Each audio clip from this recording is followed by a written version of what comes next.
Washington, President Donald Trump insisted Sunday, December 17, he has no plans to fire special counsel Mueller, despite his team's recent attacks on the credibility of the probe into Russian meddling in the U.S. election.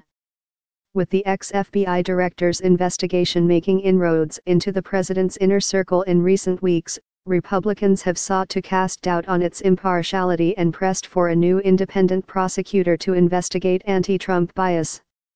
This in turn has led to speculation that the administration could be laying the groundwork for firing Mueller.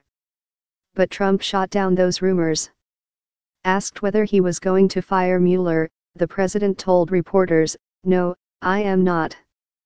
In a letter to congressional committees, Trump campaign lawyer Corey Langhofer alleged the General Services Administration, GSA, unlawfully produced private materials, including privileged communications that Mueller then used as part of his Russia probe.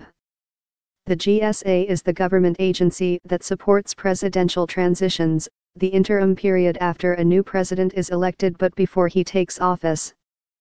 Langhofer wrote that Mueller's office received from the GSA tens of thousands of emails, including a very significant volume of privileged material, according to a copy of the letter published by Politico.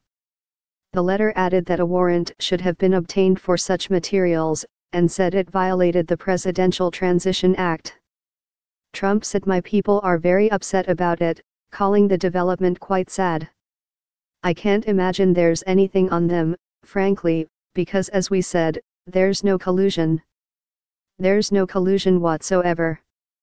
But Mueller's spokesman Peter Carr told CNN that emails were obtained for the probe after we have secured either the account owner's consent or appropriate criminal process. Probe Titans Mueller was appointed after Trump abruptly fired then FBI Director James Comey, who was leading an agency probe into the Russia affair. The president's Democratic foes have sought to characterize the allegations of illegality as an attempt to stymie the probe, which has already led to charges against Trump's former national security advisor Michael Flynn and 3 other people linked to the presidential campaign. Absolute red line, the firing of Bob Mueller or crippling the special counsel's office, tweeted Eric Holder, who served as Attorney General under Trump's predecessor Barack Obama. If removed or meaningfully tampered with, there must be mass, popular, peaceful support of both. The American people must be seen and heard, they will ultimately be determinative. Democratic Congressman Eric Swalwell said, "This is another attempt to discredit Mueller as his number Trump Russia probe tightens." Republicans asked the U.S. Justice Department on Wednesday to name a new independent prosecutor to probe alleged bias in the FBI. The special counsel's critics have seized upon the case of Peter Strzok, a senior FBI agent whom Mueller removed from his team for sending text messages critical of Trump.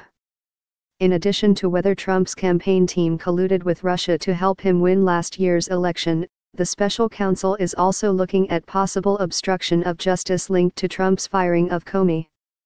Trump did so in May and later acknowledged he had the Russia probe in mind when he sacked him.